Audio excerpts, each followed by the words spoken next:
Halo, pemirsa yang berhati mulia di seluruh Nusantara. Berbagi itu tidak akan membuat kita kekurangan, justru ia mengajarkan kita arti kekayaan yang sesungguhnya. Saya Fine dari CHAO menyapa, salam bahagia, sehat dan sukses selalu. Amin. Di episode kali ini kita menyapa saudara Muhammad Daniel dengan profesi karyawan rumah makan Minang dari Betawi. Halo. Mari mendengar ceritanya dan sedikit berbagi kebahagiaan. Tetaplah bersama Cao. Saat ini kita akan membahas 4 topik. 1. Ilmu fotokopi dan cetak biru pikiran sadar. 2. Bahagia. 3. Sukses. 4. Cerita pengalaman narasumber. Ilmu fotokopi dan cetak biru pikiran sadar. Manusia pada dasarnya memiliki pikiran atau kesadaran sebanyak 3 jenis atau 3 macam, yaitu 1. Pikiran sadar, 2. Pikiran intuisi atau pikiran jiwa, 3. Pikiran roh. Pikiran sadar, nah kita sadar nih, juga disebut pikiran fisik, kita punya tubuh fisik. Juga disebut pikiran otak, karena kita punya otak sebagai tempat atau memori menyimpan data dan informasi.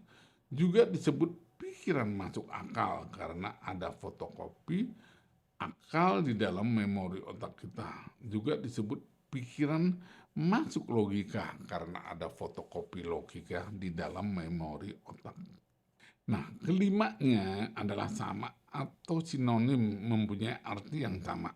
Ya, gitu. Pikiran sadar, cara bekerjanya adalah menggunakan 5 indera atau panca indera sebagai alat fotokopi, yaitu 1. Mata untuk melihat, 2. Telinga untuk mendengar, 3. Hidung untuk mencium, 4. Mulut dan lidah untuk berbicara, mengecap, dan merasa, 5. Kulit untuk meraba dan merasa. Nah, apabila seseorang menggunakan pikiran sadar atau pikiran fisik, ya, bisa disebut biorobot atau robot hidup, mesin fotokopi. Pertanyaannya, Dani setuju disebut robot hidup mesin fotokopi? Tidak. Enggak. Enggak. Oke, kamu enggak merasa robot kan? Ya. Oke. Memang pikiran sadar itu memang cara kerjanya seperti itu, adalah seperti robot fotokopi. Nah, sekarang pertanyaannya, ya. Nah, Daniel pernah dengar kata sakana nggak? Sakana. Pernah Enggak. dengar? Belum pernah. Oke. Sakana itu adalah bahasa Jepang. Artinya ikan. Iya. Nah, sekarang udah masuk tuh fotokopinya. Iya. Sakana adalah ikan dan bahasa Jepang. Nah, masuk ke dalam memori otaknya. Nah, sekarang ditanya, sakana itu apa artinya? Ikan. Nah, bahasa apa? Jepang. Masuk kan? Masuk. Fotokopi. Iya. Udah cukup 1. Belum yakin lagi, bukan robot fotokopi kan? Iya, bukan. Nah, saya tambahin lagi kata sui. Pernah dengar nggak? Belum. Artinya apa? Enggak tahu juga. Ya, nggak bisa kamu jawab karena belum ada fotokopinya. Iya. Ya, sui itu artinya air. Iya. Itu bahasa Mandarin. Sui artinya apa? Air. Bahasa apa? Mandarin. Nah, sekarang udah setuju belum robot hidup mesin fotokopi? Udah. Oke? Iya. Ya, nggak apa-apa. Nah, fotokopi itu sama dengan bahasa belajar. Artinya sama. Iya. Fotokopi adalah Belajar. belajar. Setelah selesai fotokopi, dilakukan identifikasi. Identifikasi itu artinya memberi nama, beri tanda, atau beri simbol, atau beri label, lalu dipilah-pilah atau dipilih-pilih menjadi 2 kelompok, yaitu kelompok positif dan negatif, benar dan salah, baik dan buruk atau baik dan jelek, yang disebut polaritas atau dualitas, dan dicetak biru ke dalam memori otak dan jiwa yang disebut atau dinamakan 1 keyakinan atau kepercayaan, 2 masuk akal atau masuk logika, 3 adalah iman dan beriman, dan 4 adalah pola pikir, 5 adalah paradigma, 6 adalah mindset, 7 adalah karakter. Ini ketujuhnya artinya sama, tergantung kamu mau memilih apa dan lebih cocok di apa namanya ya, Iya. pilihannya. Oke? Oke. Cetak biru ini sangat menentukan nasib atau masa depan seseorang. Nah, makanya Dani sekarang tinggal mau jadi apa atau punya apa hanya menggunakan cetak biru aja. Nah, cetak biru itu seberapa keberhasilannya bisa dikatakan 100 atau 99,99%. Iya. Jadi bulatkan itu menjadi 1% atau 100% cetak biru pasti berhasil, ya. Tapi juga tergantung kepercayaan atau keyakinannya, kan itu, Iya. ya, gitu. Cetak biru, pikiran sadar, ya, apabila mendengar atau melihat data atau informasi selalu di cross check ke memori otak apakah sudah ada belum informasi itu atau data itu. Kalau sudah ada, berarti dicek ulang termasuk Iya. kelompok mana, positif, negatif, baik benar, dan baik buruk atau baik jelek. Apabila tidak ada, akan ditolak otomatis yang disebut mental block. Iya. Ya, kita masuk ke pikiran yang kedua adalah pikiran intuisi atau pikiran jiwa. Cara bekerjanya adalah menggunakan perasaan tanpa proses fotokopi 5 indera. Nah, pikiran intuisi, apabila seseorang bisa menggunakan pikiran intuisi biasanya disebut jenius. Seorang fisikawan Albert Einstein yang mahir menggunakan pikiran intuisi itu mempunyai 3 quote atau quotes itu artinya kutipan. Yang pertama adalah pikiran intuitif adalah suatu karunia suci dan pikiran masuk akal adalah seorang pelayan yang setia. Kita sudah menciptakan masyarakat yang lebih menghormati pelayan dan melupakan karunia suci. Yang kedua, setiap manusia diciptakan untuk menjadi jenius. Iya. Tetapi ketika kita menilai seekor ikan dari kemampuannya memanjat pohon, maka selamanya dia akan merasa bodoh. Yang ketiga adalah jenius adalah 1% bakat dan 99% kerja keras atau kerja cerdas. Ya, ini tentang pikiran intuisi. Iya. Yang ketiga adalah pikiran roh. Pikiran roh adalah juga alat kerjanya menggunakan perasaan atau menggunakan hati. Pikiran roh juga disebut hati nurani, disingkat HN. Apabila seseorang yang mampu menggunakan pikiran roh biasanya disebut super jenius, ya. Kita masuk topik yang kedua, bahagia. Dani saat ini bahagia nggak? Bahagia. Oke, apa alasannya bahagia karena apa? Alasannya bahagia ya sampai saat ini masih bisa mempunyai apa yang saya mau gitu. Oke, Saya bisa memiliki apa yang artinya saya mau. masih hidup ya. Iya. Jadi kalau orang mati itu udah nggak bahagia, hah? Gak tahu. Oh ya, Saya juga karena bisa belum mastiin. pernah mati ya. Iya. Oke. Pernah ngerasain tidak bahagia? Gak pernah. Nggak pernah ya. Nggak pernah. Jadi selama ini bahagia Bahagia tuh, aja, iya. ya artinya bagus lah. Oke, kita masuk topik yang ketiga adalah sukses. Dani saat ini udah sukses belum? Kalau dibilang sukses sih udah sukses tapi masih bisa dibilang belum juga. Oke, artinya udah sukses, ada yang udah capai Iya, sukses. Contohnya, Daniel sudah lulus sekolah SMP kan, iya, gitu. Ada juga yang belum sukses kan? iya, Oke, sukses-sukses yang Daniel udah capai, misalnya contohnya dari sukses jadi laki-laki, iya, Hah? Bukan jadi perempuan atau jadi bencong, udah sukses jadi laki-laki. iya, Sukses bisa jalan, iya, sukses lulus SD, sukses lulus SMP, iya, sukses nikah, iya, sukses punya anak, ya. iya. Tapi ada juga yang belum sukses. Contohnya apa yang belum sukses? Ya sampai saat ini saya masih bekerja sama orang lain gitu, Oke, belum bisa jadi punya berarti sendiri gitu. cita-citanya mau jadi punya rumah makan Minang juga Iya, gitu. Hah? iya. Emang Dani itu pintar masak? Dibilang pinter sih enggak, tapi bisa. Bisa ya? Bisa.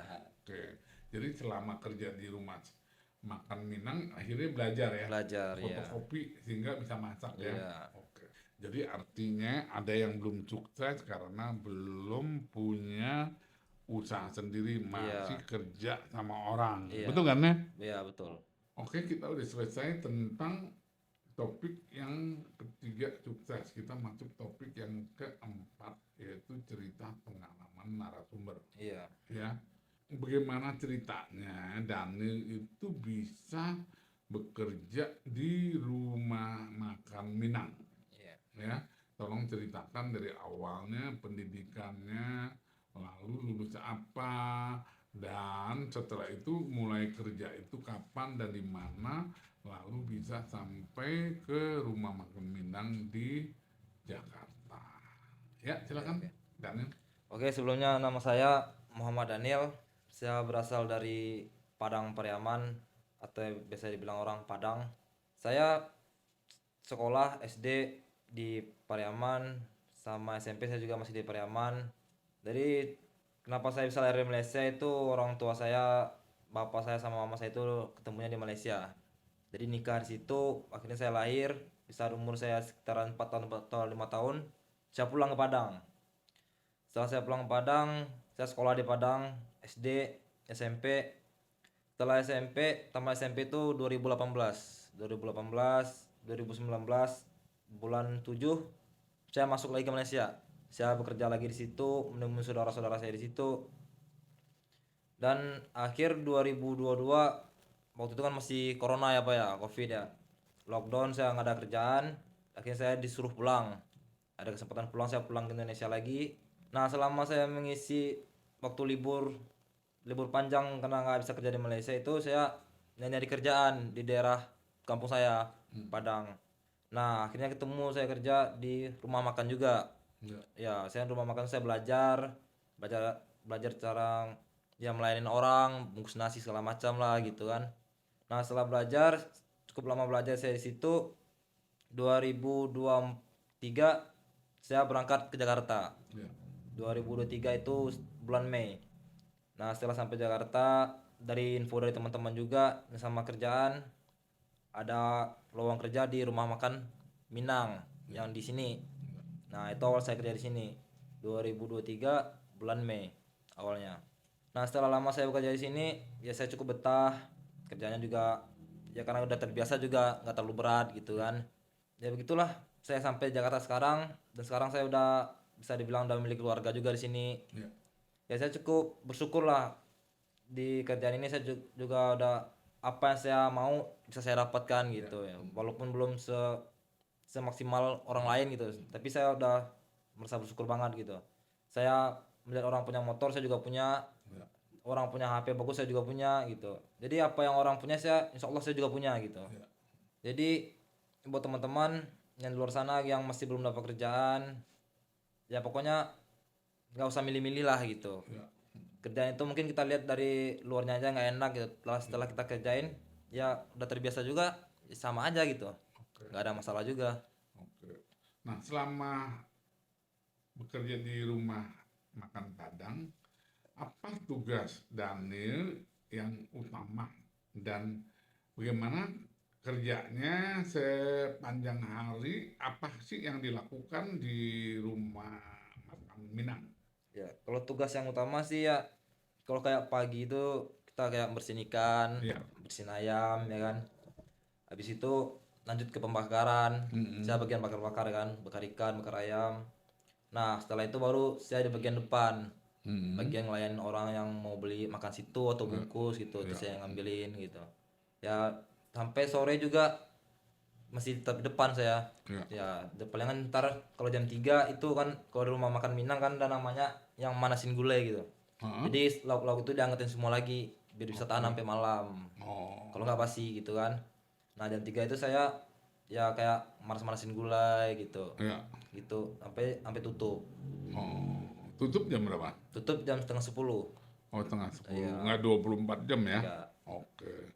Nah, selama menjadi karyawan rumah makan Minang, apa sih pelajaran apa yang sudah Dani dapatkan ya? Apakah ilmunya dan lainnya, ilmu memasaknya atau ilmu berhubungan dengan manusia sebagai melayani tamu atau pelanggan ya?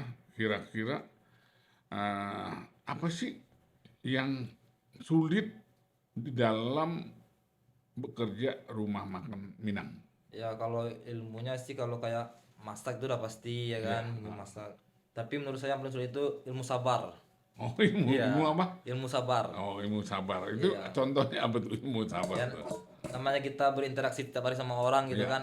Orang yang ya kadang-kadang ada yang nurut gitu. iya, Yang enak layaninya, kadang ada juga yang banyak maunya lah gitu. iya. Mau ini, mau itu, nggak mau ngantri atau segala macam itu. Oh, Nah, itu sering sekali saya terbawa kesal juga gitu, terbawa emosi juga sama orang-orang gitu juga ya. ya.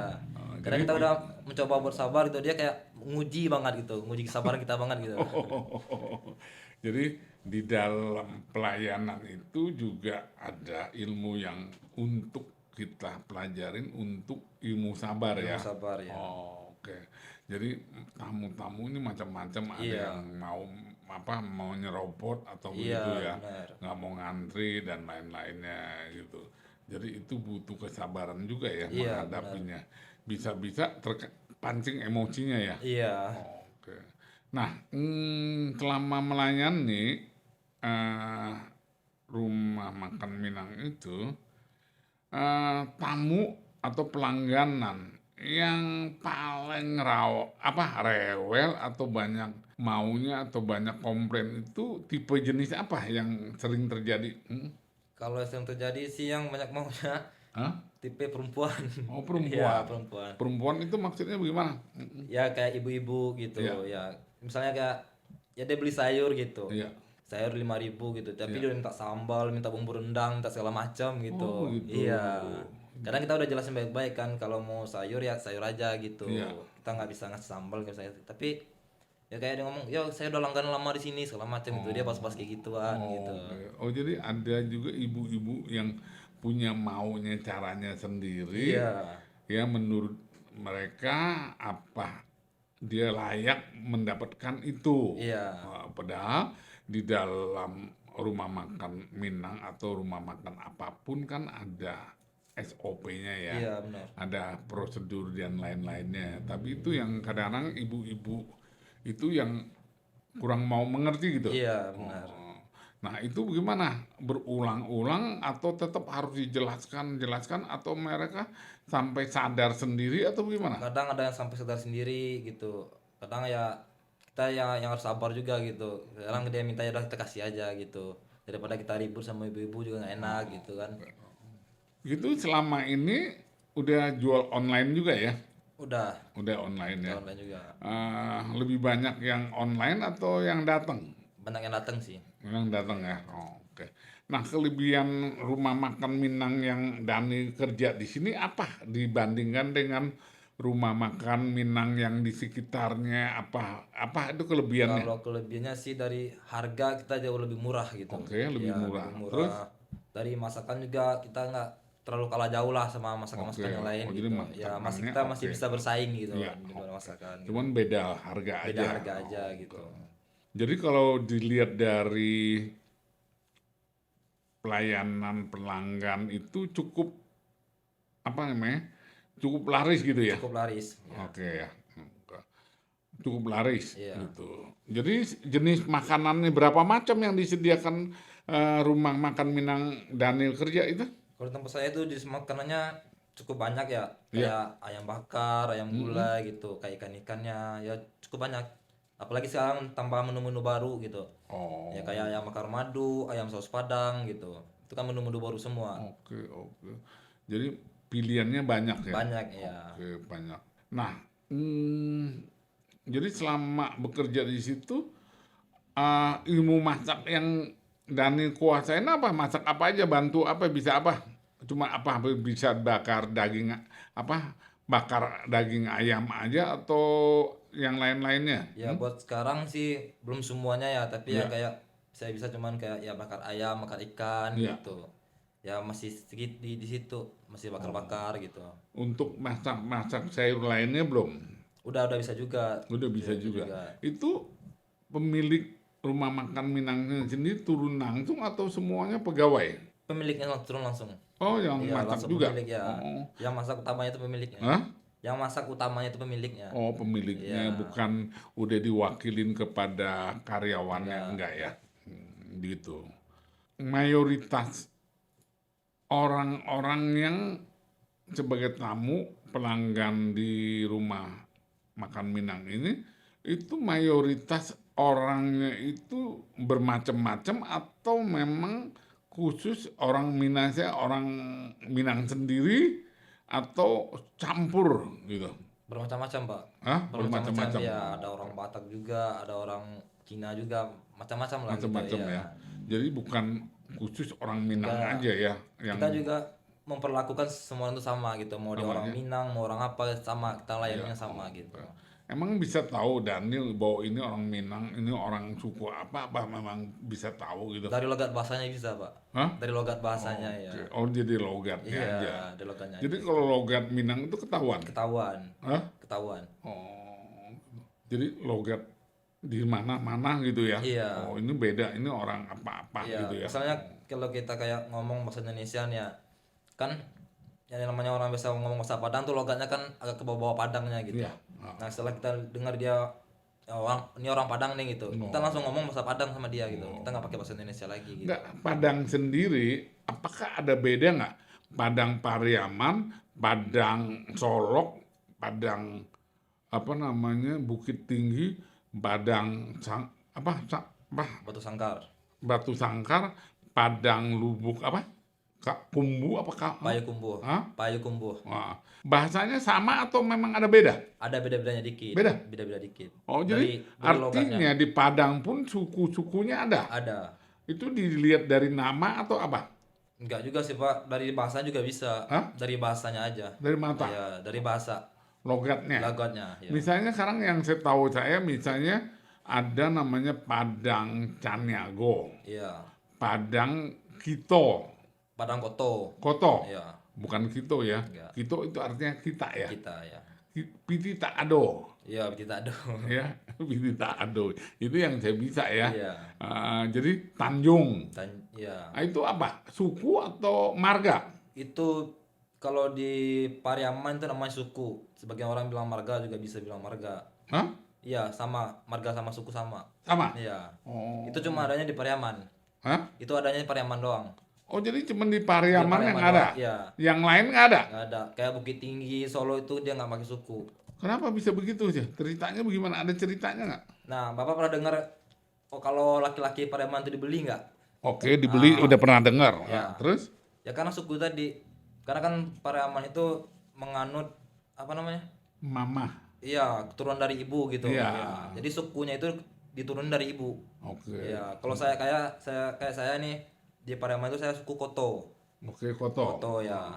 Jadi semua orang Koto itu adalah saudara saya. Jadi Oke, jadi kita nggak bisa nikah sama-sama suku Koto itu nggak bisa. Oke. Ya, Nggak boleh nikah. nggak boleh nikah. Oke. Terus? Walaupun di agama di nggak apa-apa gitu, tapi dari kita terhalang gitu, ada adatnya gitu. Tanjung termasuk Pariaman. Pariaman Oh, jadi suku yang lain selain Pariaman tuh nggak ada namanya marga suku nggak ada? nggak ada. Oh, misalnya Solok itu nggak punya Nggak nama punya suku, belakangnya ya, itu. nggak punya suku. Batu Sangkar juga nggak ada. Nggak ada. Hanya Pariaman aja. Pariaman. Itu Oke. sukunya itu Koto, Tanjung, Caniago, Sikumbang. 4. Apa? Oh. Oke, oke. Ya itu cuma ada di lingkaran Pariaman aja. Oke, oke, oke. Berikutnya lagi itu cerita Malin Kundang itu dari daerah mana? Itu Padang, Padang Kota. Oh, Padang Kota. Padang Kota. Itu beda lagi. Beda lagi. Padang Kota itu juga nggak ada sukunya. Nggak ada sukunya juga. Nggak ada. Oh, jadi di Padang sendiri aja ada beberapa macam Iya. ya. Oh, gitu. Misalnya beda ya, kalau Jawa Jawa semua kan. Iya. Kalau Sunda Sunda semua. Kalau yang saya dengar itu di Sulawesi Selatan itu beda suku loh. Bugis sama Makassar beda loh. Iya. Ya. Oke. Nah, terus kamu sebagai keturunan orang Minang pernah nggak punya sejarah cerita tentang kata Minangkabau? Pernah dengar ada cerita nggak diturunin oleh Pernah dengar juga sih. apa? Coba bisa tolong ceritain nggak supaya orang-orang bukan Minang bisa tahu cerita Minangkabau gitu, Cok. Bisa nggak Dani ceritakan bagaimana? Kalau setahu saya sih kalau dari asal usul Minangkabau itu menang kerbau. Nah, bagaimana ceritanya? Jadi kalau nggak salah apa Datuk apa ya? Saya Hah? lupa. Datuk Koto Mangguang sama Datuk Perpati kalau nggak salah. Kalau nggak salah itu adu kerbau gitu kayaknya, Iya, ya ada itu adu gitu. gimana sejarah ceritanya bagaimana? Saya kurang tahu juga sih Oh Pak. enggak, belum lengkap juga ya? Iya kurang lengkap juga. Oh, Iya, belum jadi lengkap. saya juga nggak berani nyampainya juga atau salah Oke, gitu. oke, oke. Sebenarnya gini, saya juga baca buku ya. Jadi Iya. cerita Minangkabaunya pada zaman dulu itu Padang itu dijajah oleh suku Jawa, Iya. ya. Suku Jawa menjajah di situ sehingga terjadi perang, Iya. ya. Jadi tetap orang Minang ya tetap tidak mau kalah, tidak mau menyerah dijajah oleh orang Jawa, lalu supaya tidak terjadi pertumpahan darah, terjadi perang itu akhirnya banyak korban nyawa ya. Iya. Lalu orang Minang itu menawarkan Raja Jawa untuk mengadu kerbau Iya. ya. Nah, apabila kerbaunya Jawa kalah, berarti kerajaan Jawa itu harus mundur. Iya. Tidak boleh menguasai Padang, Padang, apa ya. Minang ya, Iya. Padang gitu. Nah, apabila kerbaunya orang Minang menang, itu artinya